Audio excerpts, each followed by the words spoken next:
요한복음 봅시다. 요한복음, 하나님의 말씀, 요한복음 4장 32절에서 38절까지 보도록 합니다. 요한복음 4장 32절에서 38절까지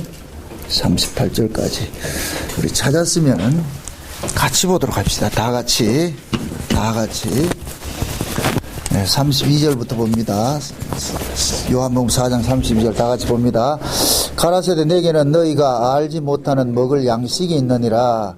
제자들이 서로 말하되 누가 잡수실 것을 갖다 드렸는가 한데 예수께서 이르시되 나의 양식은 나를 보내신 이의 뜻을 행하며 그를 온전히 이루는 이것이나 너희가 넉 달이 지나야 추수할 때가 이르겠다 하지 아니하느냐. 내가 너희에게 이르노니 눈을 들어 밭을 보라. 희어져 추수하게 되었도다. 거두는 자가 이미 삭도 받고 영생에 이르는 열매를 모으나니 이는 뿌리는 자와 거두는 자와 함께 즐거워하게 하려 함이니라. 그런즉 한 사람이 심고 다른 사람이 거둔다 하는 말이 옳도다. 내가 너희로 노력지 아니한 것을 거두러 보내었나니 다른 사람들은 노력하였고 너희는 그들의 노력한 것에 참여하였느니라. 아멘. 기도합시다. 하나님,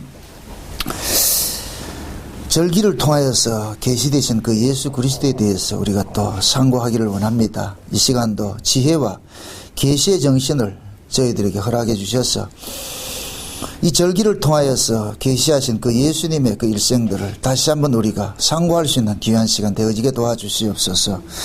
성령 하나님께서 각인의 심령 속에 이 시간도 믿음으로 역사케 하셔서 절기 속에 담겨진 그 예수 그리스도를 우리가 밝히 깨달아서 그 예수님의 그 풍성한 은혜 가운데 오늘 또 거할 수 있는 귀한 시간 되어지게 도와주시옵소서. 성령님께서 종의 입술에도 말씀을 넣어주시고 또한 듣는 심령들 속에서도 귀를 열어주셔서 말씀을 잘 전하고 말 잘 들을 수 있는 귀한 시간 되어지게 도와주시옵소서. 감사를 드렸고 예수님의 이름으로 기도합나이다. 아멘. 하나님께서 예수 그리스도를 이 땅에 보내시고 그 예수님 한 분을 남기고 싶어하는 것이 하나님의 뜻입니다. 예수님께서 오셔서 하시는 말씀이 나는 아버지의 뜻을 행하러 왔다 그러잖아요. 아버지의 뜻을 행하러 왔다. 그러니까 그 아버지의 뜻이고 뭐냐. 아버지께서 내게 주시는 자는 마지막 날에 다 살리는 것이 아버지의 뜻이니라. 그러니까 예수님은 뭐 하러 오셨느냐. 자기 백성을 살리러 왔죠. 살리러 오셨단 말이죠. 그래서 자기 백성들을 어떻게 살려내느냐, 그것을 제일 먼저 보여주신 분이 누구냐면 예수님이에요. 이렇게 이해를 하세요. 하나님 앞에 제일 먼저 구원받은 사람이 누구냐? 예수님이에요. 예수님이 구원을 받는다 이러면 좀 이상하죠. 생경하게 들리죠. 그러나 예수님께서 육체로 이 땅에 오심을 통해서 예수님도 구원받을 자가 되어버렸단 말이죠. 왜 그러냐면은 예수님은 모든 믿는 자들의 뭐냐면은 표본이 되기 때문에, 표상이 되어버리기 때문에. 그래서 우리가 그걸 성경에서는 예수님을 첫 열매라 그러잖아요. 첫 열매. 그 예수님께서 이 땅에 오셔서 걸어가셨던 그 길들을 자기 백성들을 걸어가게 하나님께서 그렇게 간섭을 하십니다. 그래서 우리는 독자적으로 사는 자가 아니라 예수님 안에서 살아가는 자들이다. 그리고 신앙생활이라는 것은 예수님의 것으로 이 땅을 살고 있는 것이에요. 살아가는 것이에요. 그게 신자들은 예수님이 이 땅에서 당하셨던 그런 아픔들을 그대로 당하고 있죠. 그래서 하나님께서는 그 구약의 이스라엘 백성들에게 장차 오실 그 예수 그리스도에 대해서 갖가지로 이렇게 설명을 해 주셨어요. 그래서 모든 그 구약의 성경들은 누구를 이렇게 증거를 하느냐? 예수님 한 분을 증거하고 있거든요. 그 성경을 많이 안다는 얘기는 예수를 잘 안다는 얘기예요. 예수님을 안다는 얘기. 왜 예수님을 알아야 되느냐? 그분이 우리의 누구다? 신랑이잖아요, 신랑. 신랑도 모르고 산다를 같은 그 문제 있죠. 신랑이라면 신랑. 그 구약 이스라엘 백성들을 보면 결혼 풍습을 볼 것 같으면은, 아들은 자기 며느리가 몰라요. 아들은. 그러니까 그 아들이 결혼하는 것은 철저히 아버지가 알아서 하는 거예요. 아버지가. 그래서 아버지가 그 며느리감을 정해 놓으면은 아들은 뭐냐, 아버지가 정해 준 것에 따라서 그렇게 한단 말이에요. 그래서 아버지는 어떻게 하느냐, 며느리 될 사람한테 자기 집에 있는 종을 보내가지고서 그 아들에 대한 모든 정보를 그에게 제공을 하는 거예요. 그러면은 그 종은 뭐냐면은 아버지의 명을 받잡고 가가지고서는 뭘 하느냐, 그 아들의 신부될 사람에게 빙패물을 갖다 준단 말이에요. 빙패물을 갖다 주고, 그러고 결혼 지참금을 주고, 그렇게 해서 그 며느리를 사오거든요. 사온단 말이죠. 응? 그것은 곧 뭐냐면, 예수님께서 이 땅에 오신 것은 곧 뭐냐, 자기 백성을 피값으로 사는 것과 똑같은 거예요. 그래서 우리는 우리 값을 주고 샀기 때문에 우리 것이 아니라 그러는 거예요. 응? 예수님의 값을 주고 샀기 때문에. 그래서 그 종들이 가가지고서 알려준 그것을 이 신부는 그대로 그 정보를 듣는 거예요. 정보를 듣고 나서 준비를 한단 말이죠. 그게 구약 이스라엘 백성들에게는 결혼이라는 것은 뭐냐면 두 단계가 있어요. 정혼의 단계가 있고 결혼의 단계가 있단 말이죠. 우리 한국식으로 할 것 같으면 약혼과 결혼이 되는 거죠. 그러니까 거기 이스라엘은 약혼 단계가 되면 이 사실혼 관계가 돼버려요. 약혼 단계가 되면은. 그러면은 약혼 때 이미 어떻게 하느냐, 아버지가 며느리를 위해 가지고 값을 치르고 온단 말이죠. 치르고. 그러면은 그 며느리는 그 종이 전해준 그 정보를 가지고서 신랑을 뭐하냐, 기다리는 거예요. 그래서 이것을 마태복음 25장 볼 것 같으면은 열처녀 비유가 나오죠. 열처녀 비유. 그러니까 그 이스라엘의 그 결혼 제도는 꼭 이 성경의 그 구속사를 그대로 드러내고 있어요. 왜 그러냐면 이스라엘 자체가 누구를 보여주는 민족이냐면은 예수 그리스도를 보여주는 민족으로 선택이 됐기 때문에 이스라엘 풍습 속에 다 그게 다 담겨 있다니까. 그래서 정혼이 끝날 것 같으면은 요즘식 한국말로 하면 약혼이 끝날 것 같으면 어떻게 하느냐, 이때부터는 이 여자는 뭐냐, 나는 임자 있는 사람입니다 하는 그것으로 지금 공표를 해야 되는 거예요, 사람들 앞에. 응? 그래서 이제는 뭐냐, 이 사람은 진짜 결혼한 사람 같이 몸과 마음가짐을 단단히 하고, 그리고 그 종이 보내준 그 신랑의 빙패물들을 가지고 단장을 하고 옷도 입고 이렇게 딱 준비를 하고 있는 거예요. 그러면은 그 이스라엘은 결혼식을 언제 하냐면 밤에 한단 말이에요. 밤에. 그 신랑이 딱 가면은 전부 다 신부는 한 명인데 그 신부 친구들이 들러리들이 쭉 서 있어가지고 등불을 밝히고 있을 것 같으면은 신랑은 자기 신부를 찾아가는데 어떻게 찾아가느냐, 자기가 준 빙패물을 가지고서 단장한 신부가 딱 있는 거예요. 그럼 그거 딱 찾아가는 거예요. 그래서 데리고 가거든요. 그렇게 해서 데리고 어떻게 하느냐, 자기 신랑 집으로 가는 거예요. 그게 꼭 뭐가 같으냐면은 예수님께서 이 땅에 오셔가지고서 이 땅에 오셔가지고 자기 신부들 데리고 가는 거예요. 그러면 예수님이 신랑이 일 가운데 오시기 전에 먼저 누가 오느냐, 하나님이 아버지가 보낸 종이 먼저 온다 그랬잖아요. 그죠? 그래서 예수님께서 우리를 데리고 오시기 전에 먼저 누가 오시냐면 성령이 오는 거예요. 성령이 우리 가운데 오셔가지고서 누구에 대해서 정보를 알려주느냐면은 예수님에 관한 정보를 다 알려주는 거예요.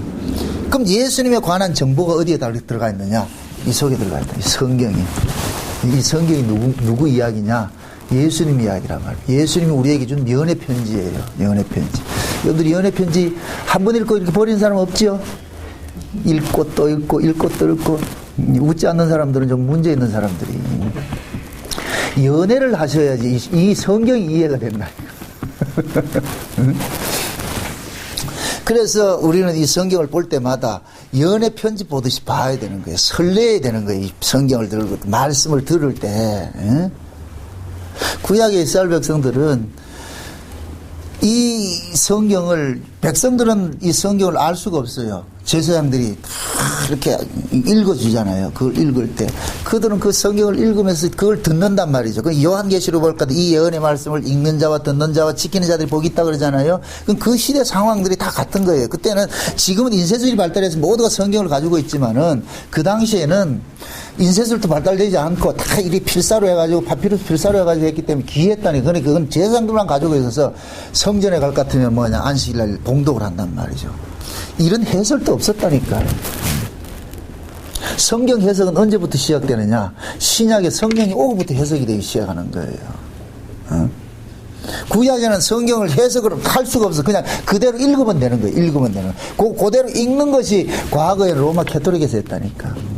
그 로마 캐토릭에서 신부들은 전부 라틴어로 된 성경을 읽으면 백성들은 그게 뭔 말인지 모르는 거예요. 그냥 가만히 있다가 하는 거예요. 그래서 의식 뭐냐? 떡 하나 주면 그거 받아 먹고, 뭐 면사포 하나 뒤집으면 그 의식에 참여해가지고, 아, 내가 여기에 동참된 거다. 이렇게 된단 말이죠. 근데 우리 기독교 개혁주의가 일어나면서 가지된 게 뭐냐? 잃어버리던 성경을 되찾아준 거예요. 모든 성경을 되찾아줘. 그 하나님께서 그때그때 일을 해가셨어. 이 개혁이 되면서 인쇄술이 발달이 되고 말이죠. 그렇게 하면서 모든 사람들이 성경이 다 갔잖아요. 성경이 갔는데 이제는 뭐냐? 이 성경을 누가 책으로 해석을 해주냐? 성령께서 해석을 해주잖아요. 그래서 예수님께서 십자가에 죽으시고 부활하시고 성령이 오심으로 인하여서 그때부터는 이 성령이 예수님의 이 소식을 이 성경을 통해 가지고서 깨닫게 해준다. 그래서 모든 성경은 누가 기록한 것이다? 성령의 감동으로 기록했죠. 그죠? 성령의 감동으로 기록했죠. 그러니까 이 성경을 누구 사도들이 쓰고 어떤 사람이 썼다 할지라도 그들은 자기들이 쓴 것이 아니고 성령께서 철저히 개입을 한 거예요. 이 성경을. 그래서 우리가 이 공간복음을 볼 것 같으면 사복음서를 볼 것 같으면 편집하는 것이 다 다르죠. 어떤 건 앞에 있고 어떤 건 뒤에 들어가고 이렇잖아요. 특히 요한복음 같은 경우에는 보면은 그게 있어요. 예수님께서 성전을 철거하는 모습이 나오는데 공간복음에서는 성전 철거가 더 뒤편에 있어요. 예수님 십자가 지시기 전에 성전 철거하는 모습이 나오는데 요한복음 같은 경우에는 시작하면서 성전 철거부터 먼저 하신다고. 예? 그래서 성경에 보면 예수님께서 성전을 2번 철거를 하는 것을 나타난다니까. 사역 초기에 성전을 한번 철거하시고 사역 말기에 십자가 지시기 전에 성전 철거하는 것이 나타난다. 이것이 곧 뭐냐? 예수님께서 이 땅에 2번 오시는데 예수님께서 초림으로 오셔가지고 구약교회를 청소해버렸고 척결을 심판을 해버렸고 마지막에 재림 때 되면은 신약교회를 또 뭐냐? 심판하는 일들이 일어난단 말이에요. 그 2가지를 딱 보여주고 있는 거예요. 그러니까 예수님께서 이 땅에 오신 것은 자기 교회가 뭐냐면 타락이 됐기 때문에 오는 거예요. 타락됐기 때문에. 그래서 자기 백성을 저희 죄에서 구원하시러 오신다 그랬잖아요. 그죠? 그러면 자기 백성들이 어떤 죄의 구조 속에 빠져있는 모습이 되어 있어야 돼요.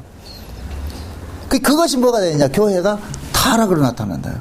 그래서 예수님께서 오셨을 때에 구약교회의 모습이 뭐냐? 강도들의 구렬이 되어버렸잖아요. 강도들의 구렬. 그죠? 그 강도들의 구렬이 된 그 성전을 예수님께서 쓸어버리고 그것을 완전히 심판해버린 거예요.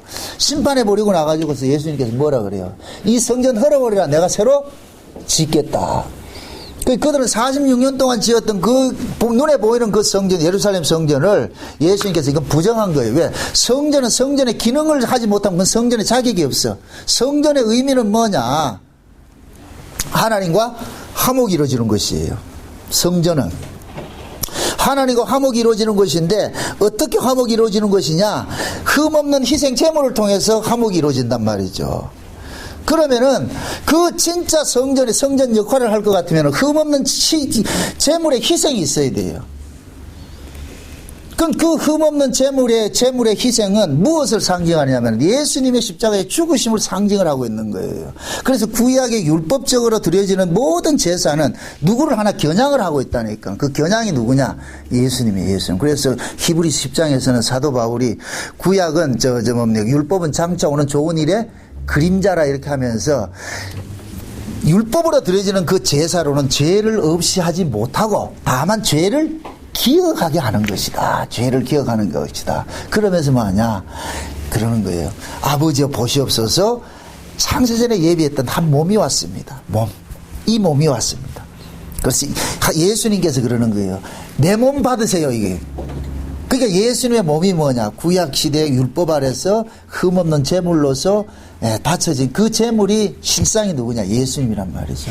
그래서 구약의 성전을 일컬어가지고 뭐냐? 여호와의 이름이 있는 곳이 성전이라 그러는 거예요. 여호와의 이름이 있는 곳. 그래서 하나님께서 이스라엘 백성들 애굽에서 빼내가지고서 하는 얘기가 내 이름을 두시려고 하는 곳에 한 곳을 지명을 한단 말이죠. 그러면 너희들은 그곳에 가가지고 뭐 하라? 제사를 지내라 한단 말이에요. 그래서 성전이 뭐냐? 여호와의 이름으로 이름이 계신 곳이 성전이에요. 성전. 그래서 그 성전에서 뭐 하느냐?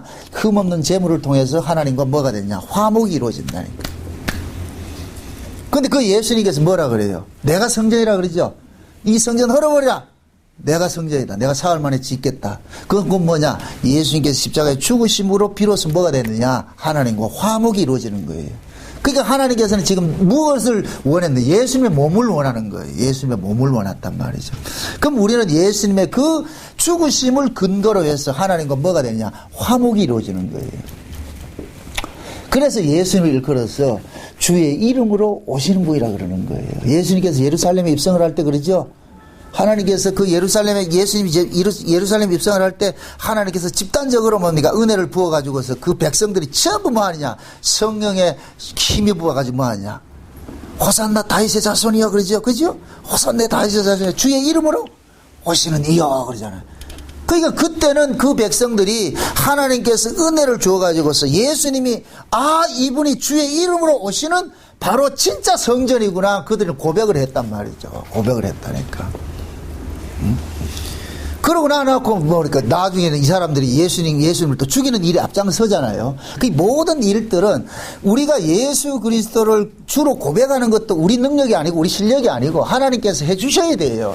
그 여러분 우리가 예수를 믿는다는 거 이건 놀라야 돼요. 놀라야 돼 이게 엄청난 사건인데 우리는 이게 덤덤하다니까. 우리는 예수를 믿을 수 없어요. 못 믿는다니까. 믿을 수 없다니까. 그런데 믿을 수 없는 그것이 지금 우리는 믿기잖아요. 이게 의심이 안 되고 믿기잖아요. 이성적으로 하면은 예수 안 믿는 사람들이 그 사람들이 맞는 사람들이라니까. 예수 믿는 사람들이 미친 사람들이고. 그래서 제가 비유로 그런 얘기를 하는 거예요. 예수는 누가 믿느냐? 미친 사람만 믿는 거예요. 미친 사람만. 옆 사람들 얼굴 한번 보세요. 미친 사람 같이 보이지? 우린 다 미친 사람이라니까. 왜? 미치지 않고서는 예수를 못 믿어. 예수님의 실제 형제들이 예수를 보고 뭐라 그랬어요?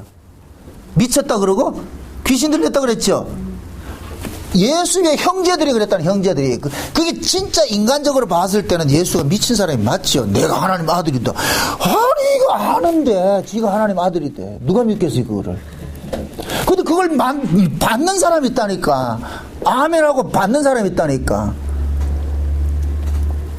미친 사람들은 여기는 모르겠어. 노숙자들이 미친 사람이 있는지 모르겠어.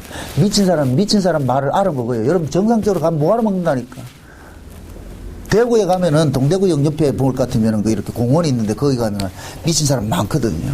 한 번은 거기서 동대구에서 나와가지고 고속버스 타러 일해서 내려오는데 딱 앉아가지고 둘이 말이야 이렇게 하더라고. 나는 아무리 들어도 뭐 알아먹어. 그런데 알아먹더라니까. 그 사람끼리 알아먹더라니까. 이 미친 사람끼리 알아먹는 거예요. 소리를 알아먹는 거예요. 예수님께서 오셔가지고서 하늘의 소리를 하는데 그 하늘의 소리가 미친 소리로 들리죠. 근데 그 미친 소리를 듣게 하는 것이 누가 하느냐? 성령이 듣게 하시는 거예요. 그래서 지난 시간에 우리가 이제 절기를 공부하면서 6월절, 무교절, 초실절 이렇게 해서 봄절기 공부하고 그 다음에 봄절기 초실절 지나서 50일째가 무슨 날이다? 77절이야. 그래서 지난 시간에 77절에 대해서 공부를 했어요. 그 77절은 뭐다?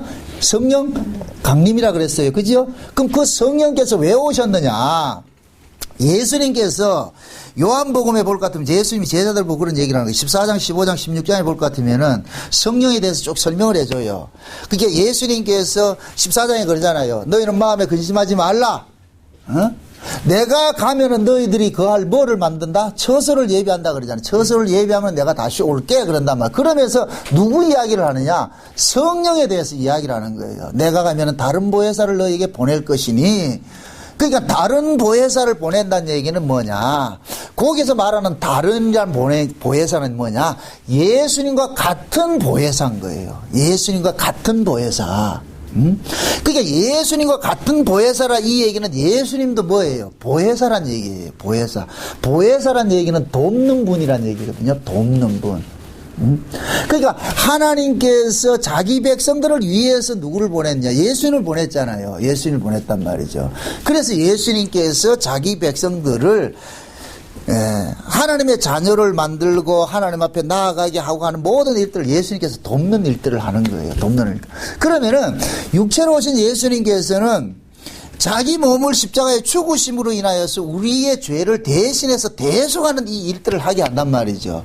그럼 이 예수님께서 하신 일들을 자기 백성들에게 실제 적용시키는 이 일들을 누가 해야 되느냐? 성령이 와야 되는 거예요. 성령이. 그래서 성령을 예수님의 이름으로 성령이 왔다 그러는 거예요. 그러면 예수님께서 예수님의 이름으로 오신 그 성령은 반드시 누구를 증거하게 되어 있느냐? 예수 그리스도를 증거하게 되어 있어요. 예수님께서 하신 일을 우리 안에서 적용시키는 일을 하는 거예요. 적용시키는 일을 한단 말이에요. 그것이 77절이었단 말이에요. 77절. 그래서 오순절 성령 강림이 일어나고 나가지고선 제자들이 전부 누구에게 충만이 돼요? 예수에게 충만이 돼버리죠. 그죠? 그래서 가는 곳마다 누구를 증거합니까? 예수를 증거하잖아요. 너희들이 성령을 받으면 사마리아 땅끝까지 이르러서 누구 증인된다 그래요? 예수의 증인된다 그러죠. 예수의 증인된다고. 그러니까 성령은 왜 오셨느냐? 예수님의 증인을 삼기 위해서 오신 거예요. 자, 보세요. 예수님께서 십자가에 죽으시고 부활을 하시고 난 다음에 제자들 찾아가가지고서 아버지가 나를 보낸 것 같이 나도 너희들을 보낸다 하면서 성령을 줘서 보내잖아요. 그러면 12 제자들은 지금 예수님을 대리하는 자로 서 있는 거예요. 사도들은. 사도들은 예수님을 대신하는 자들이에요. 사도들은. 그러면은 이 사도들이 가는 곳마다 누구를 전했어요? 예수 그리스도에 관해서 전했죠. 그런데 그 사도들이 전하는 그 현장마다 계속해서 무엇이 어떤 역사들이 일어나죠. 무슨 역사가 일어나요? 성령의 역사들이 일어나죠. 그죠? 성령의 역사들이 막 일어나잖아요. 그럼 그 성령이 사도들이 전하는 그 예수가 하나님이 뭡니까? 전하라는 그 복음이 맞다는 것을 증명을 해주는 거예요. 성령이. 그래서 성령 받은 사람들은 특징이 뭐냐면은 예수 이야기를 하는 거예요. 예수 이야기를. 그 한국교회 성령운동은 잘못된 운동이에요. 그건 뭐 어디 무당푸닥거려 하는 그건데 성령은 그런 분이 아니에요. 성령은 예수님께서 그러잖아요. 그가 나에 대해서 내 것을 가지고 나에 대해서 증거할 것이야. 증거할 것이야. 그렇게 성령을 받은 사람들의 특징은 모두가 뭐가 되느냐? 예수의 증인이 되는 거예요. 그러니까 예수의 증인은 어떤 특정한 사람만 되는 것이 아니고 성령 받은 사람은 전부 다 누가 되는 예수의 증인이 된다. 증인. 그래서 우리는 증인으로서 살게 되는 거예요. 자, 이것이 하나님께서 이 땅에 예수님 한 분을 남기는 일을 하셨는데, 그래서 이것을 농사 비유로 이렇게 표현을 하잖아요. 아버지는 농부요. 아버지는 농부인데 그 농부 되신 하나님께서 이 세상에 무슨 농사를 짓느냐? 예수 농사를 짓는 거예요. 예수 농사. 오늘 우리가 살펴볼 것이 뭐냐면은 넉 달 농사인데 절기를 보면은 6월절, 무교절, 초실절, 그 다음에 77절 다음에 넉 달 동안은 절기가 없어요. 그래서 7월 달에 가야 절기가 있다니까. 그래서 편의상 뭐하냐? 이 넉 달을 우리가 농사기간이라 이렇게 표현을 하는 거예요. 그럼 이렇게 생각하세요. 이 넉 달이 왜 필요하냐면은 이 넉 달 동안 하나님께서는 뭐 하느냐? 하나님의 아들을 이 땅에 심었다니까. 그게 예수님의 십자가의 죽으심으로 나타났단 말이죠. 죽으심으로. 그래서 예수님의 십자가의 죽으심을 예수님은 무엇으로 이야기를 하냐면 하나의 미랄이 죽는 것으로 이야기를 하는 거예요. 하나의 미랄이 죽음으로 인하여서 하나리 죽어서 하나를 생산하기 위해서 죽는 것이 아니잖아요. 그죠? 하나리 죽어서 많은 열매를 맺기 위해서 죽는 것이잖아요. 그러면 농부 입장에서는 미랄 하나를 심는 것은 그 미랄 속에 수많은 미랄을 끄집어내기 위해서 심잖아요. 그죠? 여기 꼭 그와 같은 거예요. 하나님께서 진짜 농부 되시는데 이 농부이신 하나님이 이 땅에 예수라는 이 씨앗을 하나를 심는 거예요. 그래서 예수님께서는 이 세상에 씨앗으로 오셨어. 그럼 이 세상 자체는 뭐가 되느냐? 예수님의 씨앗을 키우는 뭐가 되냐? 토양이 되어버리는 거야. 토양이 되어버린단 말이죠. 그럼 그 토양을 지금 성경에서 뭐냐? 자기 백성들이 되는 거예요. 자기 백. 그래서 하나님께서는 여러분들 속에 우리 속에 지금 누구를 심어놨느냐? 예수의 씨를 심어놓은 거예요. 예수의 씨를 심어놨단 말이에요. 그럼 그 예수님의 씨가 우리 속에 우리 몸을 토양으로 해서 뭐를 피워내느냐? 예수님의 생명을 피워내는 거예요. 그래서 이 안에서 뭐가 이루어지느냐?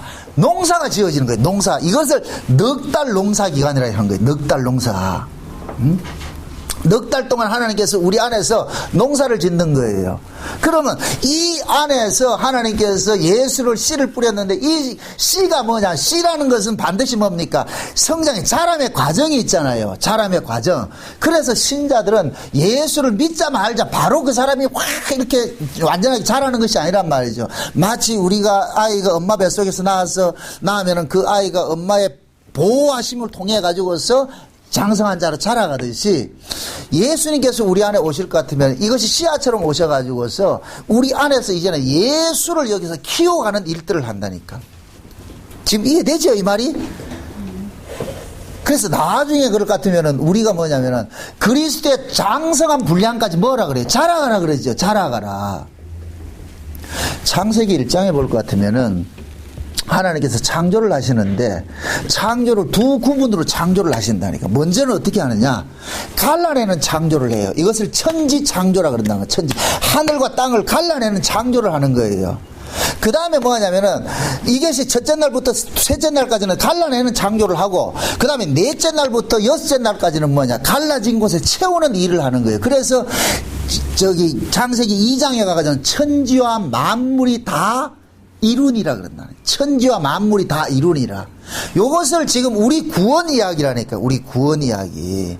하나님께서 저와 여러분들을 어디에서 구원을 했느냐? 죄와 사망 가운데 있던 자들을 의와 거룩으로 옮겨놨단 말이죠. 다시 말해서 율법 아래에 있는 자를 은혜 아래로 옮겨놨어요. 은혜 아래로 옮겨놨을 것 같으면 은혜 아래로 옮겨진 이 사람은 마치 어린아이가 금방 태어난 모습과 같은 거예요. 우리가 비록 예수를 믿는다 할지라도 여전히 우리는 우리 안에 습성이 남아있다니까. 율법 아래에서 행하는 습성들이 남아있다니까. 그러니까 이걸 뭐 하느냐? 하나님께서 기경을 하는 작업을 하는 거예요. 씨 뿌리는 비유에서 어떻게 합니까? 씨를 뿌리는데 좋은 밭의 특징은 뭐라 그랬어요? 좋은 밭은 씨 뿌리는 비유해 볼 것 같으면은 돌짝밭이 있고 가시밭이 있고 길가밭이 있잖아요. 그죠? 그런 길가밭이 있고 그 다음에 좋은 밭이 있는데 농부가 씨를 뿌렸는데 농부가 씨를 뿌리는 것은 누구에게만 씨를 뿌리냐? 자기 밭에만 씨를 뿌리는 거예요. 자기 밭에만. 그러니까 씨 뿌리는 그 비유에 길가밭이니 돌짝밭이니 가시밭이니 이거는 자기 밭이 아닌 거예요. 자기 밭이 아니라니까. 농부의 밭이 아니라니까. 그러니까 농부의 밭은 어디냐? 좋은 밭이에요. 왜 좋은 밭이냐? 농부와 관리를 하기 때문에 좋은 밭인 거예요. 밭이 좋은 밭이 따로 있는 것이 아니고 똑같은 죄인이 우리 모두가 똑같은 죄인인데 아담 안에서 태어난 모든 인간들은 다 죄인인데 하나님께서 그 아담 안에서 태어난 자들 중에서 창세전에 어린 양의 생명책에 농민된 자들 있잖아요. 그들에게 하나님께서는 찾아가셔가지고서 뭐하냐? 농사를 짓는 거예요. 농사를 짓는 거예요. 그래서 농부가 관리하는 밭이 무슨 밭이냐? 좋은 밭이라니까. 좋은 밭. 그래서 농부가 그 자기 밭에다가 씨를 뿌려가지고서 그 씨앗이 반드시 자라도록 일을 하는 거예요. 그러기 위해서는 뭐하냐? 우리 안에 돌을 제하고 가시를 뽑아내고 우리 안에 있는 것들을 악한 것들을 이거 뽑아내고 말이에요. 거기에다 예수의 생명이 자라가도록 일을 하는 거예요. 그래서 저와 여러분들이 이 땅에 예수를 믿자마자 바로 천국 데려가지 않는 이유는 뭐냐? 이 땅에서 뭐냐? 살아있는 이 날 동안 뭐냐? 하나님께서 우리를 가지고서 우리 안에 예수 그리스도가 자라가도록 농사를 짓는 일들을 하는 거예요. 농사를 짓는 일들을. 그러면 이 농사가 잘 지어지면 어떻게 되느냐? 추수를 하겠죠. 그 비유를 오늘 이 요한복음에 볼 것 같으면 예수님께서 수가성 여인을 가지고서 지금 비유를 얘기를 하는 거예요. 자, 다시 한번 성경 한번 보세요. 지금 예수님께서 사마리아로 가가지고 수가라는 성에 지금 갑니다. 수가라는 성에 갔는데 그 수가라는 성에 가니까 수가성 여자가 하나가 있는데 이 여자가 어떤 여자냐면은 남편이 5이고 지금 현재 있는 남편까지 6명의 남편을 거느리고 있는데 이 6명의 남편이 거느리고 있는 이 여자는 흔히 여기 성경에서는 창기란 말은 없는데 이 여자의 행실을 봐서는 분명히 창기란 말이죠. 창기란 말이죠. 창기인데 그런데 이 여자는 남편을 지금 6명을 이렇게 남편을 두었다는 얘기는 갈아치웠다는 얘기는 그 남편을 통해서 이 사람은 뭡니까? 여자에게서 남편은 보호자란 말이에요. 말이에요. 보호자. 보호를 받고 싶은데 보호를 받지 못하고 있는 이런 상태란 말이에요. 그래서 예수님께서 가셨어요. 찾아가셨어요. 예수님이 사마리아를 찾아가는 그 배경을 볼 것 같으면은 유대인들에게 있어가지고서는 사마리아 이 지역은 뭐냐면은 이 사마리아 사람들은 누구 사람들이냐 혼혈족들이 사는 사람들이에요. 과거에 북쪽 이스라엘이 아수르의 멸망이 당해가지고서 그 아수르의 멸망당해서 거기서 혼혈자들이 생겨난 족속들이 사는 동네가 사마리아라는 게 사마리아. 그래서 정통 유대인들 입장에서는 이 사마리아를 통행하지 않아요. 이 재수 없는 동네라 그래가지고서. 그래서 여기 이 사마리아 사람들을 성경에서 뭐로 비유를 하냐면 개로 비유한다. 개. 개 같은 여자들을 이렇게 한단 말이죠. 그 유대인들은 굉장히 자긍심이 있었다니까. 근데 예수님께서 일부러 사마리아를 가는 거예요. 사마리아를. 그게 제자들이 만류를 했다니까. 예수님 지금 이거는 우리가 갈 데가 부정탄 도시인데 저 우리 가면 됩니까? 이러니까 예수님께서 쓸데없이 말고만 따라와라 이래서 데리고 간 거예요. 그 어디로 갔냐면 우물가에 딱 데려간 거예요. 우물가에. 근데 이 여자가 어떤 여자냐면은 너무 자기 인생이 수치스러우니까 남들이 다 잘 때 이제 물길로 오는 거예요. 동네에 물길로 왔단 말이죠. 그러니까 이 여자가 지금 물길로 오는 시간이 몇 시냐? 낮 12시 사건이에요. 낮 12시. 예? 팔레스타인 지역에는 낮에는 너무 더워가지고서 이때는 사람들이 왕래를 안 해요. 서늘할 때 가서 물길로 오고 하지. 근데 지금 이 수가성녀는 낮 12시에 아무 사람도 오지 않는 그 시간에 왔다는 얘기는 사람의 눈을 피해서 왔다는 얘기예요. 자기 수치가 있었어. 근데 예수님께서 일부러 찾아가셔가지고서 예수님이 가셔가지고서 물 달라 그러면서 무슨 이야기를 하냐면은 신랑 이야기를 해버리잖아요. 이 여자가 감추고 싶은 그 수치를 예수님께서 일부러 드러내는 일들을 하는 거예요. 수치를. 그래서 예수님 시비를 거는 거예요. 여자야, 물 들어왔나? 예, 물 들어왔어. 왜 물 들어왔는데? 목마르니까 물 들어오지요. 그 예수님 그러잖아요. 네 이 물 떠가지고 먹어도 또 목마를 텐데, 내가 주는 물을 먹어야 네 영원히 목마르지 않는다. 영원히. 그러니까 이 여자가 그러잖아요. 그 물이 어디 있어요? 그 물은 메시아가 와야 주는데, 내가 메시아다, 이거.